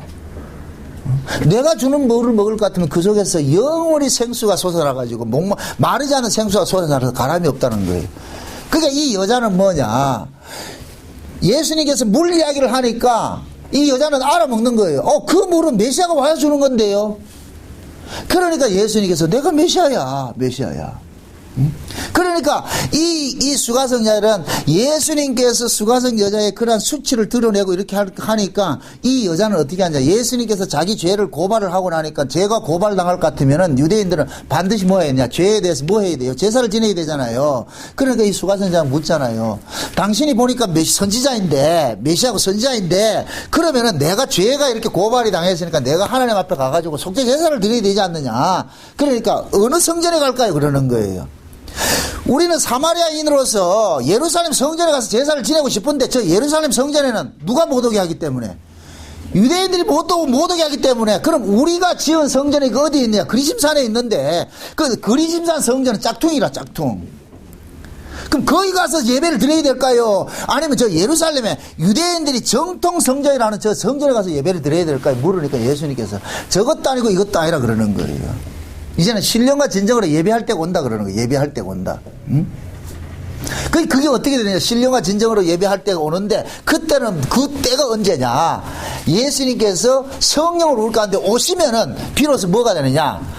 예배는 누구 안에서 예배가 이루어지느냐. 예수 안에서 예배가 이루어진단 말이죠. 예배라는 게 뭐예요? 하나님과 만남이잖아요. 그럼 하나님과 만나려면은 하나님은 거룩한 분이고 우리는 본질적으로 죄인이잖아요. 죄인이 거룩한 분을 만날 수 있다? 못 만난다? 못 만나죠. 그래서 우리는 죄인이 하나님을 만나기 위해서 만나게 해주기 위해서 누가 오셨느냐. 의인이신 예수님이 오신 거예요. 예수님이. 그래서 우리는 예수님 안에서 누구를 만나느냐. 하나님을 만나는 일들이 일어나는 거예요. 그래서 예수님께서 수가성 여자에 그러는 거예요. 내가 오면은 이제부터 신령과 진정으로 이제 뭐 하게 된다. 하나님과 뭐 하게 된다. 만남이 이루어진다는 거예요. 만남이 이루어진다. 그러니까 지금까지 그리심산 성전이다 예루살렘 성전이다 이런 전부 이야기들은 전부 뭐냐. 나 하나를 메시아 하나를 드러내기 위해서 필요한 것들이에요. 그냥 이건 하나의 뭐 전부 예표적인 것들이란 말이에요. 그 예표적인 것들. 예수님이 실제 뭐냐. 성전으로서 하나님과 만나게 해준다는 거예요. 만나게 해준다 그러는 거예요. 그래서 수가성 여자가 이 예수님의 이야기를 듣고서 어떻게 하느냐. 물동이 내에 던지고 동네에 들어가가지고 어떻게 합니까? 나 메시아 만났다. 그러잖아요. 나 메시아 만났다. 응? 그런데 제자들이 빵 사러 갔다가, 점심시간에 빵 사러 갔다가 오니까 예수님한테 와가지고 예수님 빵 잡수소 이러니까 예수님께서 하시는 말씀이 나는 먹었다 이러는 거야. 먹었다. 누가 줬는데요? 너희들이 알지 못하는 양식이 있는데 나 그거 먹었다. 그러니까 제자들이 삐져가지고 얍삽하다. 응? 근데 예수님께서 그러잖아요. 내가 먹는 양식은 이렇게 수가성 여자와 같이 자기 백성을 뭐 하는 것이다? 구원하는 것인 거예요. 구원하는 것. 그게 예수님이 살아가는 의미라니까. 이 땅에 오신 의미라니까. 이걸 일컬어서 뭐냐. 사람이 떡으로 사는 것이 아니고 하나님의 말씀으로 산다 그러는 거예요. 하나님의 말씀으로 산다 그러니까 맨날 성경 구절 많이 외운다고 그게 사는 게 아니고 하나님의 뜻을 이루기 위해서 산다는 거예요. 그게 삶의 의미라니까. 그래서 예수님께서는 아버지의 뜻을 이루는 것인데 그 아버지의 뜻이 뭐냐. 자기 백성을 구원하는 일들이란 말이죠. 그래서 예수님께서 오셔가지고서 수가성 여자를 뭐 하느냐. 구원을 하는 거예요. 여기 예수님이 먹는 것으로 표현을 하는 거예요. 그래서 예수님이 이 수가성 여자 사건을 통해 가지고 이야기를 하는 거예요. 다시 보세요. 성경 보세요. 35절 보세요. 35절. 너희가 넉 달이 지나야 추수할 때가 이르겠다 하지 아니하였느냐. 내가 너희에게 이르노니 눈을 들어 밭을 보라 휘어져 추수하게 되었도다. 자, 이 말이 뭐냐면은 예수님께서 제자들에게 하는 이야기가 야 너희들이 넉 달이 지나야 추수해야 되지 않느냐. 지금 이렇게 이야기를 한단 말이죠. 그러면 요 이야기가 뭐가 같으냐면은, 자, 예수님께서 십자가에 죽으시고 부활 승천해가지고서 그 다음에 성령으로 우리 가운데 오시는 것이 무슨 절기라 그랬어요? 77절이라 그랬죠. 77절. 그죠? 지난 시간에 우리 살펴봤던 77절인데, 77절은 뭐냐? 77절 다음에 나팔절까지가 몇 달이 기간이 있냐면, 넉 달 동안 기간이 있는 거예요. 넉 달 동안. 그러니까 이 넉 달 동안은 뭐 하느냐? 77절은 성령 강림 주일이라 그랬으니까 성령이 오심으로 인하여서 뭐가 되느냐? 하나님의 백성들 농사 짓는 일들이 시작이 되는 거예요. 그것을 예수님께서는 지금 여기서 뭘 표현해요? 넉 달을 표현을 하는 거예요. 넉 달을. 자, 이러는 거예요. 내가 이 땅에 온 것은 이 수가성 여자와 같은 죄인을 구원하러 온 것이 예수님이 오신 일이에요. 예수님이 오셨다니까. 그러면은 그 예수님께서 십자가에 죽으시고 한 이 일들을 자기 백성들 속에 실제적으로 적용을 시키는 이 일들을 해야 되는데 그 일을 하기 위해서 누가 오신 거예요? 성령이 오신 것이죠. 그죠? 그럼 성령이 이제 그 자기 백성들의 속에 올 것 같으면은 이 성령은 자기 백성들 속에서 무슨 일들을 하게 하느냐면은 예수 그리스도 때문에 내가 죄에서 구원받았다는 이 사실들을 이 안에서 뭐 하느냐? 깨달아가는 거예요. 그 예수님의 십자가의 죽으심을 통하여서 하나님과 뭐 하느냐 교제하는 이 일들이 일어나는 거예요. 그래서 하나님과 깊은 뭐가 이루어지느냐 예배 관계가 이루어진다니까요. 그래서 예배라는 것은 하나님과의 은밀한 교제가 예배예요. 예배. 응? 그러니까 성령이 오심으로 인하여 가지고서 이제부터는 이 땅에서 넉 달 동안 예수님이 재림을 하실 때까지는 넉 달 동안 무슨 일이 일어나느냐? 예수님에 대해서 예수님께서 하신 그 일들이 우리 안에서 뭐가 되느냐? 편만해져 가지고서 이것이 뭡니까? 나를 장악을 해가는 거예요. 나를 장악을 해간다니까. 그러면은 예수님께서 십자가에 죽으셔서 하신 그 일들이 결국 내 안에서 장악이 될 것 같으면은 우리는 여전히 이 몸뚱이가 죄 아래 팔린 몸이지만은 예수님의 피 흘리심으로 인하여서 죄 없는 자로서 뭐가 되겠어요? 살아가게 되겠지요. 아까 우리가 성찬식을 했는데 성찬식 하는 것은 떡을 마시고 떡을 먹고 포도주를 마시는 것은 그건 누구를 먹고 마시는 것이 되는 거예요. 예수님을 먹고 마시는 것이 되어버리죠. 그럼 예수님을 먹고 마신 자는 뭐가 되는 거예요? 이제는 내가 비록 죄인이지만은 내 죄를 누가 대신 처리를 했다? 예수님이 대신 해결해 주셨잖아요. 십자가에 죽으심으로 인하여서. 그러면은 우리는 뭐냐? 날마다 뭐 하느냐? 이 안에서 성령이 우리로 하여금 예수님의 피를 앞세우고 누구 앞으로 나아가게 하느냐? 하나님 앞에 나아가게 하는 거예요. 요로 할 때 뭐가 되느냐? 하나님과 뭐가 돼요? 교제가 이루어지죠. 교제가 이루어지죠. 그래서 예수님께서 이 수가성 여자를 지금 어떻게 볼 것 같으면 보세요. 예수님은 자기 백성을 구원하러 오셨잖아요. 그죠? 자기 백성을 구원하러 오셨는데 그 자기 백성이 어떤 자이냐? 자기가 죄인인 줄 아는 자라니까. 그러니까 이 수가성 여자가 예수님께서 찾아가져가 수가성 여자에게 죄를 고발하는 일들을 하잖아요. 죄를 고발하는 일들을. 그러니까 수가성 여자는 예수님 때문에 죄가 고발당해가지고 자기가 죄인인 줄 안단 말이죠. 그 죄인 줄 자기가 고백이 되어지니까 누구를 찾느냐? 메시아를 찾게 되는 것이고 내가 어떻게 하면 제사를 지낼 것이요? 이 이야기를 한단 말이죠. 그러니까 하나님 예수님께서 그러는 거예요. 요렇게 예수 그리스도를 통해서 자기가 죄인이라는 사실을 아는 자가 곧 뭐냐? 추수할 자가 되는 거예요. 농사 잘 지어가 추수할 자가 되었다는 거예요. 추수할 자가. 그래서 뭐 하느냐? 내가 온 것은 이러한 여자를 추수하기 위해서 온 거야. 추수하기 위해서 온 거야. 그래서 예수님께서 제자들이 그러는 거예요. 자, 다시 보세요. 다시 36절에 보니까 거두는 자가 이미 삭도 받고 영생에 이르는 열매를 모으나니 이는 뿌리는 자와 거두는 자가 함께 즐거워하려 함이라 그러잖아요. 그죠? 뿌리는 자가 있고 거두는 자가 있죠. 그죠? 뿌리는 자가 있고 거두는 자가 있고 그 다음에 37절에 보니까 한 사람은 심고 다른 사람은 뭐 한다? 거둔다 그러잖아요. 그 다음에 38절은 뭐라 그래요? 내가 너희로 노력지 아니한 것을 거두러 보내놓노니 다른 사람들은 노력하였고 너희는 그들이 노력한 것에 참여하느니라. 지금 두 부류가 나오죠. 씨를 뿌리는 사람이 있고 어떤 사람은 거두는 사람이 있죠. 그럼 이 땅에 진짜 씨를 뿌리신 분 누구예요? 예수님 계시죠. 예수님이죠. 그죠? 예수님께서 씨를 뿌렸어요. 씨를 뿌렸는 것 같으면은 그 예수님이 뿌린 그 씨들은 어떤 씨들이냐면은 예수 그리스도는 죄인을 찾아가 가지고서 어떻게 합니까? 그 죄인을 구원하는 일들을 하잖아요. 구원하는 일들을 하기 때문에 예수님께서 씨를 뿌린 사람들은 특징이 뭐냐? 자기가 죄인인 줄 아는 거예요. 죄인인 줄. 그 죄인인 줄 아는 사람들에게 지금 예수님은 제자들을 보내가지고서 어떻게 하느냐? 얘들아, 너희들이 가서 복음을 전하면은, 너희들의 그 복음을 들으면은, 그 듣는 자들이 자기가 죄인 줄 아는 자들이 나타날 것이야. 그러면 너희들은 그들에게 뭐 하느냐? 내 이야기를 증거함으로 인해서 그들을 추수하는 것이 되어버린단 말이죠. 여기 이해돼요? 자. 로마서 1장에 볼 것 같으면은 두 믿음이 나옵니다. 두 가지 믿음이 나와요. 믿음으로 믿음에 이르게 하나니 이 믿음이 나오잖아요. 그 믿음으로 믿음에 이르게 한다는 이 이야기는 하나님께서는 예수를 이 땅에 보내신 것은 자기 백성들을 예수를 구주로 믿게 하기 위해서 예수를 보냈잖아요. 예수님 십자가에 죽으시고 한 것들은 누구를 위해서 죽은 거예요? 자기 백성들을 위해서 한 것이잖아요. 그럼 자기 백성들은 그걸 믿어야 될 거 아니에요. 그죠? 예수님이 하신 일들을. 그러면은 그 자기 백성들에게 예수님께서 하신 일들이 자기를 위해서 한 것이라는 것을 믿어지게 해줘야 믿는단 말이죠.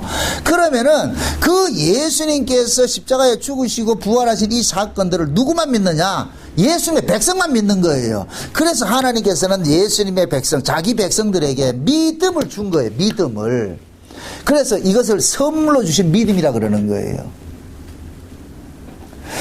요 믿음이 예수 그리스도를 영접하도록 하는 거예요. 알아보도록 하는 거예요. 그러니까 우리가 예수를 믿는다 이 얘기는 이미 우리는 예수를 알아보는 믿음을 하나님으로부터 받은 거예요. 그 믿음이 나로 하여금 예수를 알아보고 믿게 한다니까. 그러니까 요 믿음은 누구에게만 주느냐? 하나님의 자녀에게만 주는 거예요. 하나님의 자녀에게만. 요것이 뭐와 같으냐면, 자 보세요. 첫 번째 믿음이 뭐와 같으냐면 율법과 같은 거예요. 율법은 그리스도에게 인도하는 뭐이다? 모학선생이라 그랬죠. 그럼 첫 번째 주신 믿음이 뭐라 그랬어요? 예수 그리스도를 알아보게 하는 것이라 그랬죠. 그러니까 첫 번째 하나님 주신 그 믿음이 예수 그리스도에게 인도하는 거예요. 쉬운 얘기를 이야기해요. 예수님께서 오셔가지고 갈릴리 바다를 다녀요. 그러니까 갈릴리 바다는 수많은 어부들이 있었단 말이죠. 수많은 어부들이 있었는데도 예수님을 다 영접했다, 다 영접하지 않았다. 다 영접하지 않았죠. 누구만 예수를 영접했어요? 베드로만 영접하죠. 그것은 그 뭐냐? 하나님께서 베드로에게만 뭐를 줬느냐? 예수 그리스도를 믿는 믿음을 준 거예요. 그러니까 베드로가 예수를 보고서 구주로 영접을 하는 거예요. 마태복음 16장에 볼 것 같으면은 예수님께서 제자들 보고 그럽니다. 얘들아, 저 세상 사람들이 나를 뭐라 생각하대? 너희들 소문 안 들어봤나? 그러니까 베드로가 대표로 해가지고 묻잖아요. 얘기를 하잖아요. 세상 사람들은 예수님을 선생으로 이렇게 얘기를 하던데요. 아니면은 좀 유명한 선지자 정도 되고, 이런 정도로 얘기를 합니다.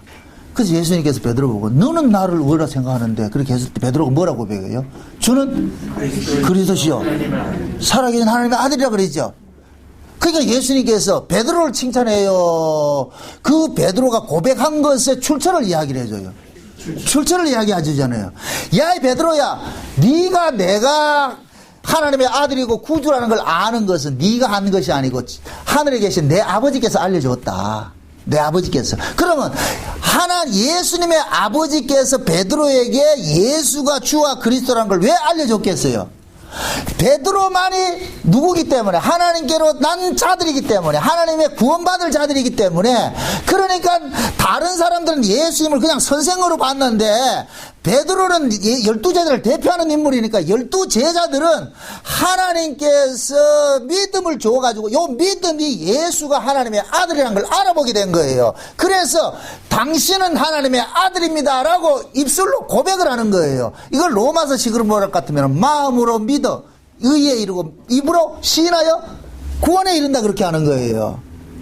그러니까 하나님이 주신 이 선물을 받은 이 믿음이 결국 예수 그리스도를 알아보게 하는 거예요. 영접하게 한다니까. 그래서 로마서에는 복음에는 하나님의 의가 나타나는데 그 복음 속에 하나님의 의가 있다는 것은 누구만 아느냐? 믿음을 받은 사람만이 안다. 그 믿음을 받은 사람들이 그 복음 속에 있는 하나님의 의가 있다는 걸 받아들인다는 거예요. 믿는다는 거예요. 요렇게 될 때 곧 뭐가 되느냐? 하나님께서 자기 백성들에게 예수가 믿어지게 해주니까 믿어지는 사람은 예수를 믿습니다. 이렇게 고백이 나온단 말이죠.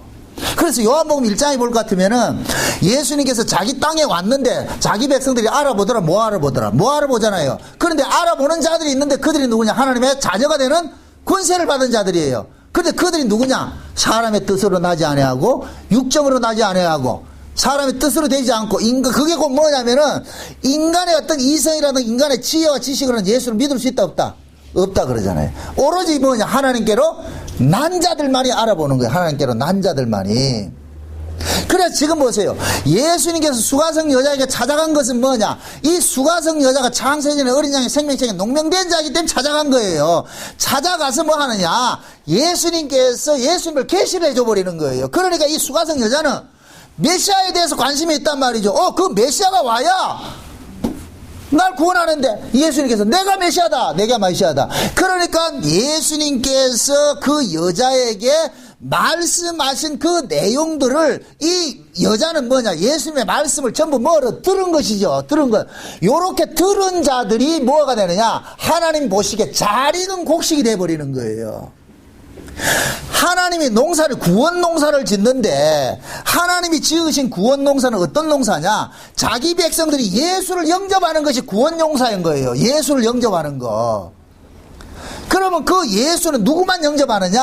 하나님께로 난 자들만이 영접을 하지요. 영접을 한단 말. 그럼 그 하나님께로 난 자들은 특징이 뭐냐? 자기가 죄인이라는 사실을 아는 거예요. 예수는 내가 죄인이라는 사실을 아는 자만이 예수를 영접한다니까. 그럼 내가 죄인이라는 걸 어떻게 알아요? 우리는 율법을 통해서 알잖아요. 그러니까 예수님께서 수가성 여자에게 그 남편 이야기를 해가지고 그 죄를 지적한 것은 예수님이 지금 무슨 역할을 하고 있느냐? 율법 역할을 하고 있는 거예요. 율법 역할을 하니까 이 여자가 내가 죄인이니까 제사 지내야 되지 않습니까? 이게 나오는 거예요. 이러한 모습을 예수님께서는 잘 익은 곡식이라 그러는 거예요. 봐라! 잘 익었다. 이거 잘 익었다. 그러니까 내가 이제 너희들 보내는 거야. 이제 보내는 거야. 성령이 오면은 이제부터 오순절 성령이 오면은 이 성령께서 증거되는 곳마다 뭐냐? 하나님 백성들이 툭툭툭 터져 나오는 거예요. 그래서 사도들이 오순절 성령 받고 나가지고서 너희들이 죽인 이 예수를 하나님께서 주와 그리스도 되게 했다 그러니까 그 설교를 듣는 심령들 속에서 어떤 일들이 일어나요? 어찌할꼬 하는 일들이 일어나죠. 그럼 그 어찌할꼬 하는 이 고백들을 행한 사람들이 어떤 사람들이었어요? 천하 각국으로부터 올라온 경건한 유대인들이죠. 오순절날 이스라엘 백성들은 율법으로 남자들은 20세 이상 남자들은 의무적으로 1년에 3번씩은 예루살렘 성전에 가서 예배를 드려야 돼요. 제사를 지내야 돼요. 그것이 봄절기 한 번 지내고 그 다음에 여름절기 한 번 지내고 가을절기 한 번 지낸단 말이죠. 이 3번 지내는 거예요. 그럼 3번 제사 지내는 것은 이 절기는 모두 누구를 나타낸다 그랬어요? 예수님을 나타낸다 그랬죠. 그러니까 이스라엘 남자들은 1년에 3번은 의무적으로 봄절기하고 여름절기하고 가을절기에 그 성전에 나가서 예배를 드리라 한 것은 이 이스라엘 백성들은 전체가 그 3번 같지만은 3번이 전부 다 뭐냐, 봄, 여름, 가을이니까 이 봄, 여름, 가을 전체를 뭐냐, 이들은 하나님 앞에 가서 예배하는 것이 되어버리는 거예요. 비록 3번을 갔지만은. 이해되죠? 봄의 대표를 한번 가고 여름의 대표를 한번 가고 가을의 대표를 한번 가는 거예요. 그러면 이것은 천하 각국으로부터 멀리 떨어져 있는 사람은 1년에 3차례 가서 성전에 가서 예배를 드림으로 인하여서 그들은 1년 예배가 되는 것이에요. 그럼 1년 예배가 된다는 얘기, 이들은 뭐냐, 비록 1년에 3번 예배를 드렸을 것 같으면 이 사람들은 일평생 1년 내내 누구의 피로서 그들이 용서받고 사는 자가 되느냐, 흠없는 재물의 제사를 통해서 자기들이 용서받은 자로 살고 있는 것이 되어버리는 거예요. 그래서 하나님께서 의무적 율법으로 해놨단 말이죠. 근데 오순절 날에 천하 각국으로부터 누가 왔다 그랬어요? 경건한 유대인들이 왔다 그랬잖아요. 그럼 천하 각국으로 온 사람들이 실제 여러분들 따져보세요. 이 사람들이 예수 죽였어요, 안 죽였어요? 안 죽였다니까. 천하 각국에 예수를 죽인 사람은 예루살렘에 있는 사람들만 예수를 죽였지, 천하 각국으로 있는 사람들은 예수가 어떤 사람들인지 몰라. 아무도 모른다니까. 예루살렘에 있던 사람들만 예수를 죽였어요. 그런데 베드로가 이것을 어떻게 하느냐, 예루살렘에서 일어난 이 사건을 온 세계로 확장을 시키는 거예요. 그래서 천하 각국으로 올라온 사람들이 그 회중 속에 있는 거예요. 있을 때 베드로가 외치는 거예요. 너희가 죽인 이 예수를 하나님께서 살리셔가지고 주와 그리스도 되게 하셨다. 그로부터 이제부터는 이 예수를 통해서 회개케 하고 하나님의 자녀가 되게 하는 이 일들을 하게 하신다. 이 설교를 하니까 천하 각국으로부터 올라온 사람들이 그 이야기를 내 이야기로 듣는 거예요. 자기 이야기로. 이 사람들은 분명히 예수를 안 죽였는데, 예수가 누군지도 모르는데 베드로의 설교를 듣고 보니까 그 설교가 성령의 감동으로서 자기 안에서 내 것으로 확 와닿는 거예요. 이해되죠? 이러한 상태가 뭐가 되느냐, 추수하는 것이 되는 거예요. 넉 달 농사가 되어버리는 거예요. 쉬운 얘기로. 그러니까 하나님께로 난 자들은 설교를 들으면 뭐가 일어나느냐, 어찌할꼬 하는 이 고백이 일어난다니까. 고백이 일어난다니까. 그래서 지난 시간에 77절에 성령이 오신 것은 결국 뭐 하는 것이냐, 넉 달 동안 자기 백성들을 농사 짓기 위해서 오신 거예요. 농사 짓기 위해서. 그래서 이 성령은 예수님께서 오심으로 인하여 가지고 예수님이 재림 때까지 예수님에 관해서 자기 백성들 속에서 누구 농사를 짓느냐, 예수의 농사를 짓는 일들을 하는 거예요. 그래서 성령이 예수님의 이름으로 우리 가운데 오신 것이에요. 그럼 그 성령이 우리 가운데 오셔가지고서 누구 농사를 짓느냐, 예수 그리스도를 우리 안에서 농사 짓는 일들을 하는 거예요. 그래서 우리가 예수를 오래 믿는 사람들은 이 안에서 누구화되어 가느냐, 예수화되어 가는 거예요. 이걸 성화 개념을 보지 마세요. 내 안에 예수가 확장이 되는 거예요. 내 안에 예수가. 내 안에 예수가 확장이 된다, 이 얘기는 뭐냐, 내가 죽어야 될 그 자리에 누가 대신 죽었다?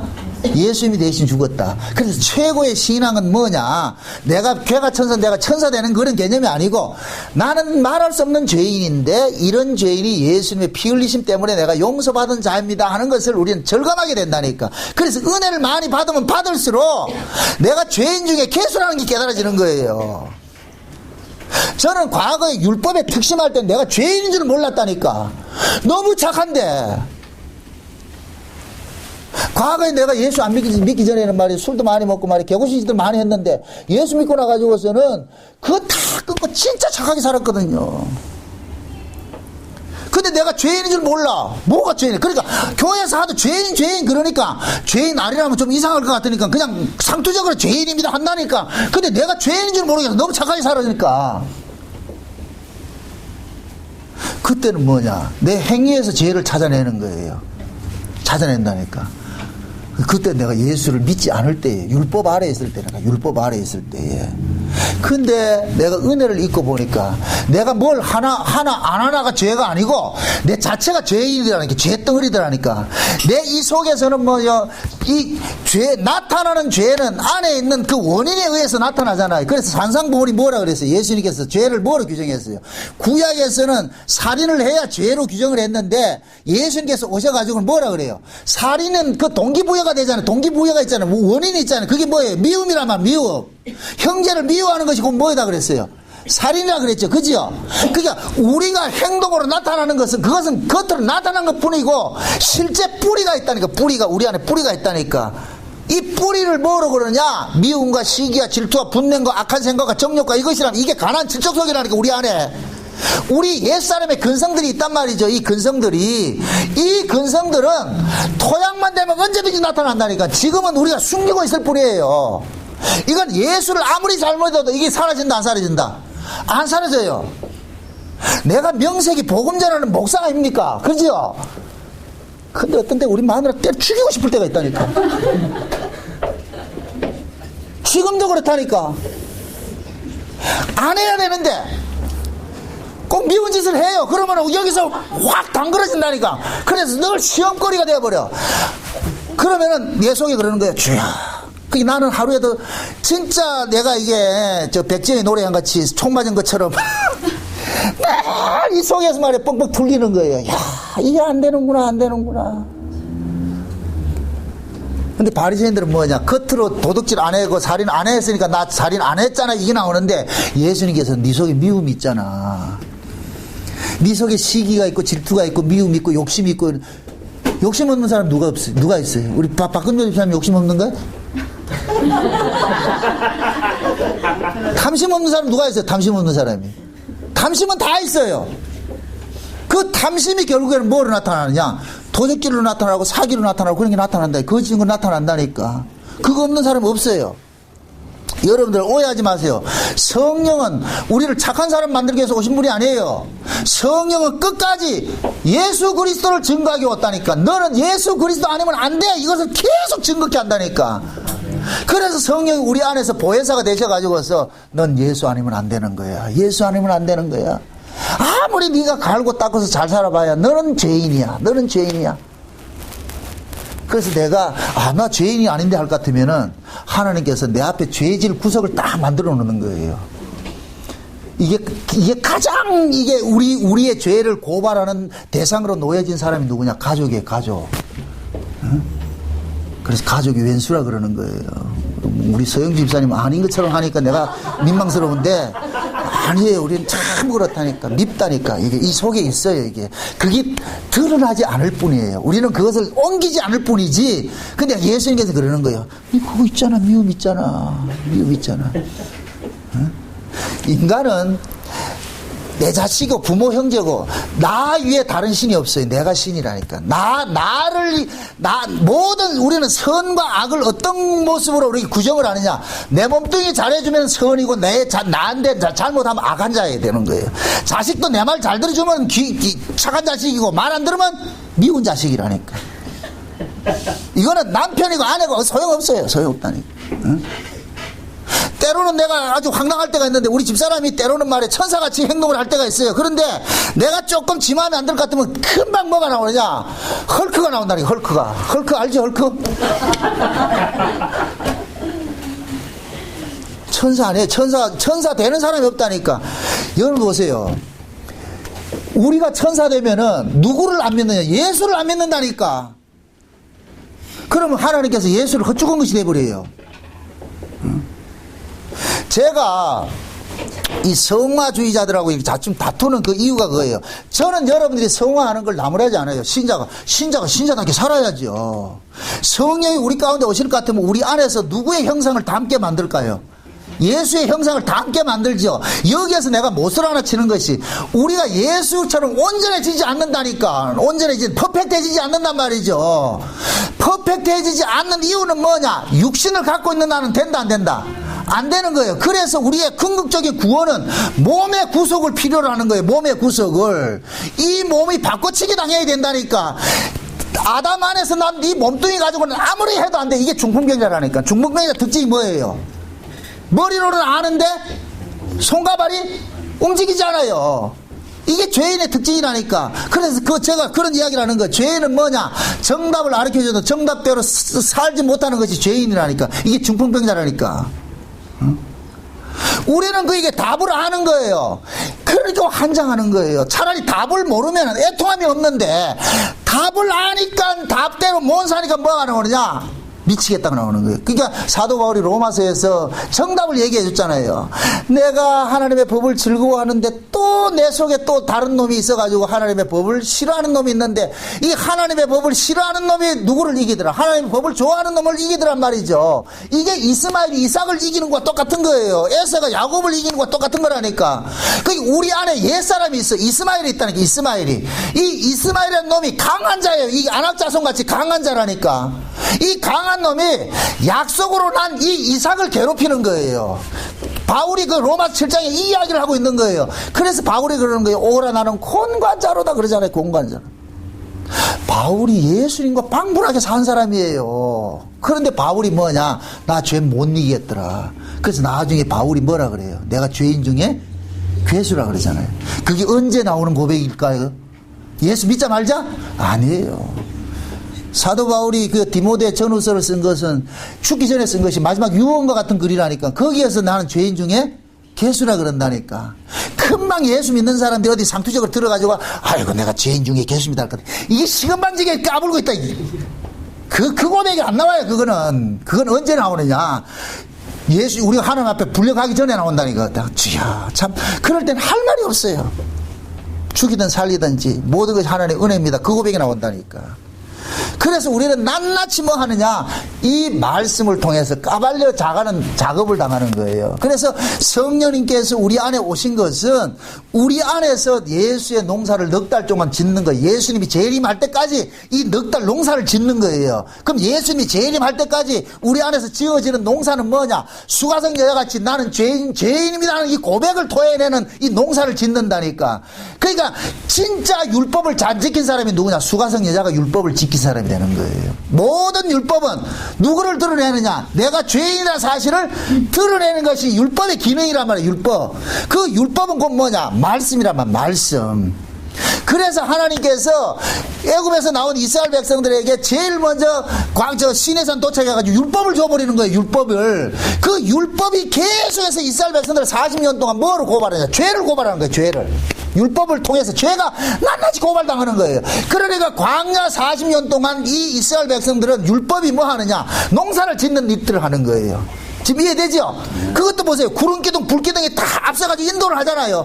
중간에는 성막이 딱 쳐져 있고 말이죠. 그러면서 이들은 율법을 가지고서 낱낱이 죄가 고발당하면서 죄가 고발당해질 때마다 성막에 가가지고서 흠없는 제물로 제사를 지내면 그 제사장들은 그들에게 가르치는 거예요. 너가 죽어야 될 이 자리에 누가 죽었다? 흠없는 제물이 죽었다. 이걸 가르치는 거예요. 매일 가르치는 거예요. 그래서 아침 저녁으로 제사를 지냈다는 거예요. 상번제를 지냈던 상번제를. 그 아침 저녁으로 제사를 지냈다는 얘기는 인간은 아침 저녁으로 죄 짓는 자라는 얘기예요. 죄 짓는 자.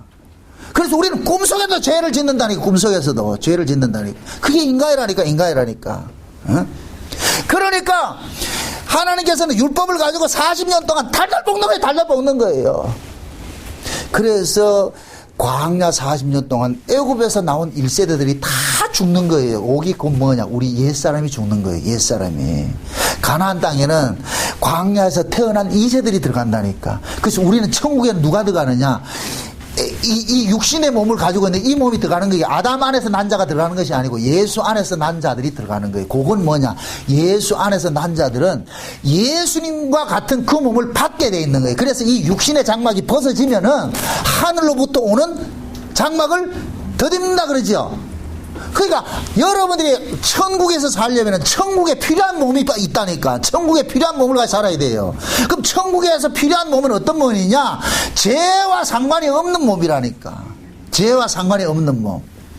그럼 우리는 이 땅에서 육신 아래서 태어난 이 몸뚱이는 죄 아래서 태어났기 때문에 이 몸뚱이를 가지고는 죄를 이긴다 못 이긴다? 못 이기죠. 그러니까 예수를 믿는 사람은, 성령 받은 사람의 특징은 뭐냐? 나는 죄를 못 이긴 자라는 것을 깨닫게 되는 거예요. 이게 성령 받은 사람들의 특징이에요. 그럼 성령 안 받은 사람들은 뭐냐? 죄 안 짓는다 그런다니까. 나 죄 안 짓는다. 여기 성령 안 받은 사람들의 특징이라니까. 나 죄 안 지어. 내가 죄 안 지어. 아니에요. 우리는 죄를 지을 수밖에 없다니까.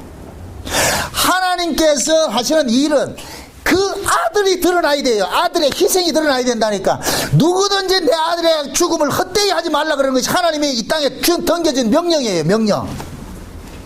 이게 시편 2편에 나오잖아요. 하나님께서 이 땅에 포구령을 하나 내려놨는데 누구든지 내 아들에게 입맞추지 않는 자는 하나님께서 진노를 퍼본다 그러잖아. 그 입맞춘다는 얘기가 뭐냐? 영접하는 거예요. 예수를 영접하는 거예요. 예수를 영접하는 거. 응? 그럼 그 예수는 누가 영접한다? 자기가 죄인인 줄 아는 자가 영접하죠. 그래서 성령이 오셔가지고서 자기 백성들 속에서 하나님의 말씀을 가지고서 계속 뭐하냐? 우리의 죄를 고발하는 일들을 하는 거예요. 고발하는 일들을. 응? 여러분들 보세요. 성경은 우리가 이 계명을 보세요. 10가지 계명 중에 9가지 지키고 한 가지만 어겨도 모든 계명을 다 어겼다 그러죠. 그죠? 그 얘기는 우리가 계명을 지켜낸다 못 지켜낸다? 못 지켜냈다는 얘기예요. 그 계명을 구약에서 이스라엘 백성들 어떻게 생각했냐면은 도둑질 안 하고 살인 안 하고 이거는 얼마든지 할 수 있어요. 인간은 각오를 가지고 있을 것 같으면 살인 안 하고 도둑질 안 할 수가 있어요. 이거는 의지적으로 할 수 있어요. 그게 바리새인들이었거든요. 근데 속으로는 말이야 이렇게 미움이 가득해도 살인은 안 하면 되니까. 근데 예수님께서 오셔가지고서는 니들이 살인을 안 했다고 니가 살인자 아니라고 그러는데 니 속에 미움이 있잖아. 그러니까 뭐 하느냐? 미움이 있는 자는 이미 뭐 한다 자다? 살인한 자라 그러는 거예요. 그러니까 바리새인들은 지금까지 살인 안 한 걸 가지고서 자기가 의로운 자라고 했는데 예수님께서 오셔가지고서 확인 사살을 해주는 거예요. 네가 네 속에 미움이 있는데 어떻게 살인을 안 했다 그러느냐? 살인은 미움 때문에 나타나는 현상일 뿐인데 미움이 없는 인간이 어디 있냐? 그리고 네 율법 지켰는데 안 지킨 것이 돼버리지. 그래서 율법을 지켰다가 하는 놈들 율법을 안 지킨 것이 돼버린 거예요. 그러니까 예수 앞에서 나 율법대로 살았습니다. 하늘 말씀대로 살았습니다. 하는 요놈이 뭐냐? 하나님의 은혜를 지금 받지 못한 자들인 거예요. 이게 성령 못 받은 자들이란 말이죠. 지금 이 시대도 그래요. 신앙을 하나님 말씀에 순종하는 것으로 신앙의 모토를 가지고 있는 사람들이 있어요. 저는 신자가 하나님 말씀대로 사는 것을 거부하지, 그건 반대하지 않아요. 그런 지향성을 있어야 된다니까. 늘 우리는 하나님 뜻대로 살고자 하는 마음이 이 속에 간절함이 있어야 돼요. 근데 그 간절함이 있다고 해서 그대로 사라진다 안 사라진다? 안 사라지죠. 우리는 그걸 깨닫는 거예요. 성령이 그걸 깨닫게 해주신다니까. 하나님은 퍼펙트한 걸 원해요. 9개 반을 지켜도 안 된다니까.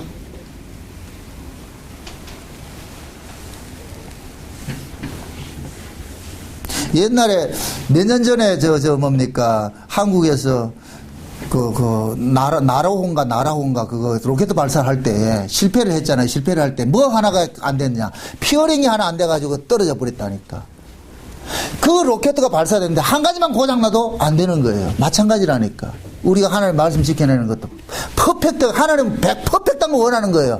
내가 온전하니 너희도 온전하라. 내가 거룩하니 너희도 거룩하라 그러잖아요.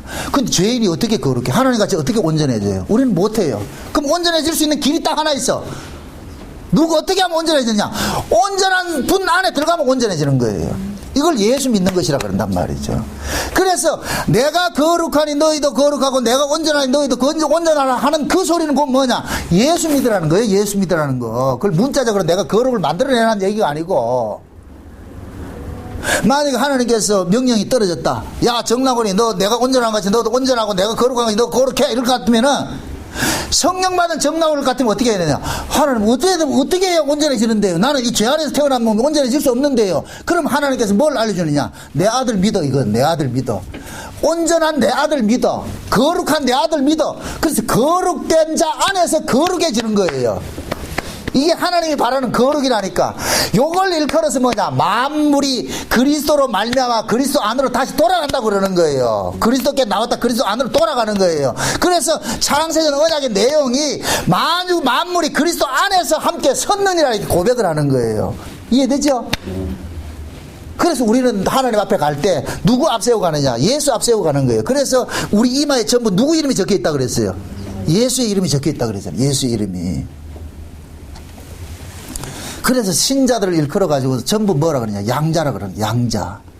양자는 지가 아들이 아니에요. 아버지가 너 아들로 인정을 해줘서 아들이 되는 것이지, 근데 아버지께서 아들로 인정을 할 때 그냥 인정해 주는 것이 아니고 누구 때문에 인정을 해준다니까. 누구 때문에? 참 아들이 죽었어요. 참 아들이 죽었기 때문에 참 아들의 죽음을 근거로 해가지고 네 아들 할게 이렇게 해줘서 아들이 됐다니까. 그러면 양자 된 사람은 하나를 놓치면 안 돼. 예수 때문에 내가 아들 됐어, 이걸 놓치면 안 된다니까. 예수를 제껴놔버리고 내가 아들인데 이러면 안 된다니까. 그러면 이거는 잘려나갈 사람이라니까. 그래서 성령께서 우리 안에 오신 것은 요걸 걷어내지 못하도록 와가지고 계시는 거예요. 너는 너 힘으로는 안 돼. 예수 때문에 되는 거예요. 예수 때문에. 그래서 성령이 우리 안에 오셔가지고서 넉 달 동안 예수님이 재림할 때까지, 나팔절은 재림하는 절기니까 예수님이 재림할 때까지 우리 안에서 무슨 농사를 지느냐, 예수 그리스도 아니면 너는 살 수 없다는 이 사실들을 우리 안에서 처절하게 깨닫게 만드는 거예요. 그래서 우리 끝에 삶의 끝자락에 가가지고 예수님밖에 없습니다. 오직 예수밖에 없습니다. 주님 때문에 내가 살았습니다. 이 고백을 하게 하는 일들을 하기 위해서 지금 성령이 우리 가운데 있어서 넉 달 동안 농사를 짓고 있는 거예요. 농사를 짓고. 그 농사를 잘 짓고 나갈 것 같으면 나중에는 어떻게 되겠어요? 추수하겠죠? 그 추수하는 것은 뭐냐? 예수님이 재림을 하시는 것은 뭐냐? 넉 달 동안 농사 지은 자들 중에서 잘 익은 곡식들을 데리러 온다니까. 그게 예수님이 나팔절이니까. 다음 시간 공부할 나팔절이라니까. 그래서 이 7절기는 전부 누구 이야기를 하고 있냐? 예수님의 일생을 이야기를 하고 있는 거예요. 그래서 지난 봄절기는 예수님의 과거적인 현상이라 그랬어요. 과거적이라 그랬어요. 예수님의 삼직 있죠. 예수님의 삼직이 뭐예요? 선지자, 제사장, 왕이라 그랬어요. 그럼 그 예수님을 설명하는 것이 뭡니까? 예수님의 과거적인 예수님은 선지자적으로 십자가 육체로 오셔가지고서 선지자 역할을 해가지고 십자가에 죽으신 것이 예수님의 과거적 사역이고, 그럼 예수님의 과거적 사역을 현재적으로 우리에게 적용을 시키기 위해서 하시는 일이 뭐 하느냐? 오순절 성령으로 우리 가운데 오셔가지고서 그 성령이 육체로 오셔서 이루셨던 그 일들을 우리에게 실제 앱으로 적용을 시킨다니까요. 이 안에서 적용을 시키는 이게 지금 현재 예수님께서 우리 안에 오셔서 하는 일들이란 말이에요. 이걸 현재 구원을 뭐 한다? 이루어가고 있는 거예요. 이 일을 이루어가고 있단 말이죠. 그럼 이것이 다 이루어지면 나중에 예수님께서 재림하셔가지고 뭐 하느냐? 마지막 구원을 완성을 시켜주죠. 그게 구원의 완성은 우리가 어디까지 가는 거예요? 천국 안에 가는 것이죠. 그죠? 천국에 가는 것인데, 지금은 뭐냐? 영적으로 예수 그리스도가 우리 안에 누구를 몰고 왔냐? 천국을 몰고 왔다니까. 천국을 몰고 왔어. 그래서 우리 안에 뭐 하느냐? 예수님의 나라를 이 안에서 뭐 하냐? 확장시켜 나가는 거예요. 요것이 마치 뭐가 같느냐? 누룩이 우리 안에서 가루를 부풀게 하듯이 예수가 우리 안에 오셔가지고서 우리의 옛사람을 빼내버리고 새 사람을 채워넣고, 그래서 이게 채워져 가는 거예요. 예? 그 과정이고 뭐냐? 가나안 전쟁이라니까. 가나안 전쟁. 그래서 우리 안에는 이 가나안 칠족성이 거대한 안악조선이 있는데, 예수님께서 오셔가지고서 우리 안에 성령으로 오셔가지고 가나안 자손을 다 쫓아내는데, 다 쫓아낸다, 다 안 쫓아낸다. 다 안 쫓아내죠. 왜 다 안 쫓아내겠어요? 그 조금 남겨놓은 무리들이 가나안 땅에 들어온 이스라엘 백성들 계속 죄짓도록 만들지요. 그죠? 죄짓도록. 그게 하나님께서 하신 일이에요. 하나님이 능력이 없어서 우리 속에 죄를 다 몰아내지 않는 것이 아니에요. 하나님은 얼마든지 창조를 해낼 수가 있어요. 그런데도 우리를 그렇게 창조를 해내지 않는 이유는 뭐냐? 계속해서 그 아들의 피를 우리에게 남기고 싶어 하는 거예요. 너는 내 아들의 피 흘림 때문에 살고 있다는 걸 남기고 싶어 한다니까. 그래서 하나님께서는 우리를 온전하게 100% 온전하게 살도록 안 해주는 거예요. 능력이 없어서가 아니고. 이해되죠? 하나님께서 마음만 먹으면 진짜 나를 천사 만들 수 있어요. 성령이 우리가 그렇게 할 수 있다니까. 근데 성령이 오신 목적은 누구를 드러내기 위해서? 예수를 드러내기 위해서 오셨으니까. 그래서 뭐 하느냐? 마치 말이죠. 가나안 칠족국 다 쫓아내고 조금 남겨놓은 요 무리들이 계속 이스라엘을 찝쩍거려가지고 죄를 짓도록 만들듯이 우리 안에 성령께서 다 몰아내놓고 내만큼 남겨놓은 내만큼 남겨놓은 요 놈이 뭐하냐? 내보다 더 강한 놈이라니까. 요 놈이 미움을 유발시키고 말이죠. 시기하게 하고 질투하게 하고 말이죠. 여기도 이 음란한 생각을 갖게 만들고 막 탐심을 갖게 하고 요런 일들을 하게 하는 거예요. 요게 요 작은 것들이. 그래서 우리는 뭐가 되느냐?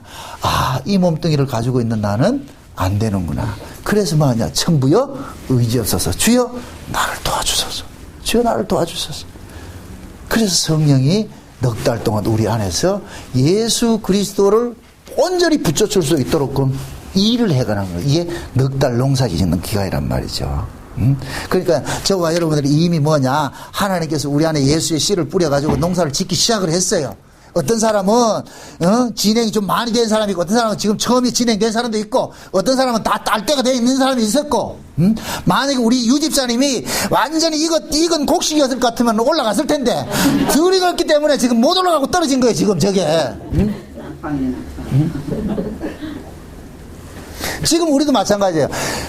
보세요. 우리의 목숨은 우리가 주관하는 것이 아니잖아요. 목숨은 누가 주관해요? 여호와는 죽이기도 하시고 살리기도 하시죠. 그죠? 우리의 생명을 누가 주관하느냐? 예수님이죠. 하나님이 주관한단 말이에요. 그럼 하나님께서 우리가 잘 익었을 것 같으면, 하나님 보시기에 잘 익었을 것 같으면은 나 더 살고 싶어도 데려간다니까요. 밤에 안녕하고 데려간다니까. 아직까지 덜 익었을 것 같으면 좀 더 있어라. 응? 그럼 우리는 이 땅에 살면서 뭐 하느냐? 내가 죄인 중에 개수라는 이 사실을 더 절감하게 깨달아주고서, 그렇게 해서 예수 그리스도의 그 피 흘리심의 그 공로만이 내 속에서 훨씬 남도록 만드는 거예요. 남도록 만든다는. 그래서 이 안에서 예수 그리스도의 나라가 확장되어 가도록, 예수 그리스도 아니면 나 안 됩니다 하는 그 모습으로 살도록 만드는 거예요. 이게 넉 달 농사 기간에 있는 거예요. 이 절기 속에 중간에 넉 달 농사는 절기라는 건 없다 그랬어요. 편의적으로 77절 다음에 나팔절까지 넉 달 농사 기간이 있는데, 예수님께서도 그거를 이용을 해가지고 그러는 거예요. 이 수가성 여자 사건을 가지고서 넉 달이 지나야 너희들이 추수할 때가 됐는데, 지금이 이미 추수할 때가 됐다. 왜? 예수님이 오심으로부터 이미 뭐냐, 추수가 시작이 되기 시작한 거예요. 성령이 가는 곳마다 이제 뭡니까, 죄인들이 일어나고, 그 죄인들을 뭐냐, 이제 예수 하나님께서는 데려가는 이런 일들이 일어나겠죠. 예수를 믿게 해서. 그런 일들이 지금 이 역사 속에서 이루어지는 것들이에요. 그러니까 지금 현재 우리는 넉 달 농사 기간이 있는데, 이 농사를 누가 짓는다? 하나님이 농사를 짓는 거예요. 그 하나님께서 농부가 되셔가지고 우리 안에 농사를 짓는데, 그 농사 짓는 일들이 이제 다 끝나갈 시기가 됐다니까. 이제 추수할 때가 거의 다 돼갔어요. 다 돼간다니까. 그래서 추수 때가 이제 저 열매를 딸 때가 될 것 같으면은, 이제는 뭐가 되느냐, 우리 여러분들의 어떤 그게 있잖아요. 열매가 이렇게 잘 자라갈 때는 뭡니까, 잎사귀도 무성하고 그렇게 해서 열매를 키워가지만, 나중에 열매가 다 익을 때 돼갈 것 같으면 어떻게 돼? 잎사귀도 뚝뚝 떨어지고 오로지 그것만 남잖아요. 그래서 우리의 신앙도 나중에 진짜 하나님 앞에 우리가 설 때 될 것 같으면, 우리는 모든 신앙의 형식들을 다 버리게 된다니까. 허상들을. 응? 그렇게 해서 오로지 뭐냐, 예수 그리스도 피 흘리심의 그 하나, 그 공로 하나만을 우리가 붙잡게 되는 그런 과정으로 나아가게 된다니까. 옛날 같으면 내가 이 땅에 저 예수 믿고 나와가지고 한 일들을 자기가 자랑할 것이 많이 있는데, 진짜 은혜를 받고 될 것 같으면 그것조차도 뭐냐, 다 배설물처럼 여기는 거예요. 사도 바울같이 배설물처럼 다 여기버리고, 오로지 하나 뭡니까, 앞에 있는 그 둯대 하나 바라보고서 달려갈 길 달려간다니까. 나의 달력을 다 달려가는 그날을 기다린다니까. 그래서 마지막에 바울이 그러잖아요. 죽기 전에 디모데에게 내가 비록 관제와 같이 하나님 앞에 부어짐을 당한다 할지라도 자기는 기뻐한다 그러는 거예요. 그게 신자의 일생이라니까.